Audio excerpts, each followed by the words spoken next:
বাংলাদেশের রাজনীতি এমনিতেই উত্তপ্ত, আর সেই উত্তাপ এবার গড়িয়ে পড়েছে সরাসরি রাজপথে, স্লোগানে, এমনকি শিরোনামে। সম্প্রতি রাজধানীর শাহবাগ এলাকায় আওয়ামী লীগ নিষিদ্ধের কর্মসূচিতে কিছু বিতর্কিত স্লোগান উঠে আসে, যার একটি ছিল গোলাম আজমের বাংলায় আওয়ামী লীগে ঠাঁই নাই। এই লাইনটি শুধু আলোচনার জন্ম দেয়নি, দিয়েছে নতুন এক প্রশ্ন, এই স্লোগান কে দিল আর দায় নিচ্ছে কে?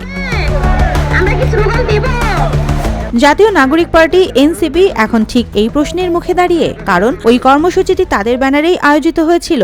যদিও এনসিপির দাবি এই স্লোগানের সঙ্গে তারা সম্পৃক্ত নয়। দলের যুগ্ম সদস্য সচিব সালেউদ্দিন সিফাত এক বিবৃতিতে বলেন, জাতীয় নাগরিক পার্টির কোনো সদস্য ইতিহাস বিরোধী বা আপত্তিকর স্লোগান দেয়নি।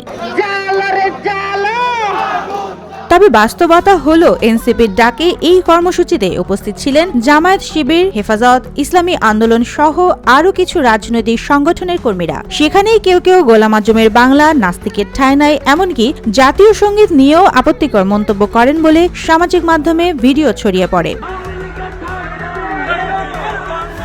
এ নিয়ে বিতর্ক আরো বেড়ে যায়, কারণ গোলাম আজম ছিলেন ৭১-এ পাকিস্তানপন্থী জামায়াত নেতা, যিনি মুক্তিযুদ্ধের বিরোধিতা করেছিলেন। যার নামে স্লোগান উঠলে সেটাকে সরাসরি মুক্তিযুদ্ধ বিরোধী অবস্থান বলেই ধরছেন অনেকে।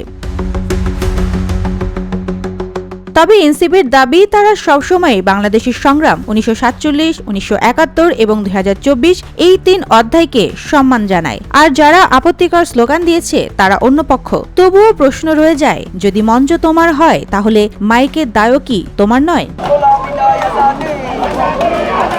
এনসিপি যদিও বলছে তারা মুক্তিযুদ্ধের বিরোধী নয়, তবে তাদের আয়োজনে যেসব কথাবার্তা শোনা গেছে তা কি শুধু ভিন্ন পক্ষের ভুল?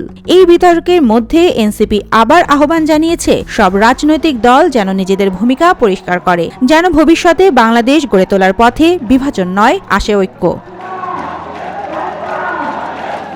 এই ঘটনা শুধু একটি কর্মসূচি বা দলের বিবৃতি নয়, বরং বড় প্রশ্ন তুলেছে রাজনৈতিক মঞ্চে কারা উঠছে, তারা কাদের প্রতিনিধিত্ব করছে এবং ভবিষ্যতের বাংলাদেশ কোন মূল্যবোধ নিয়ে এগোবে।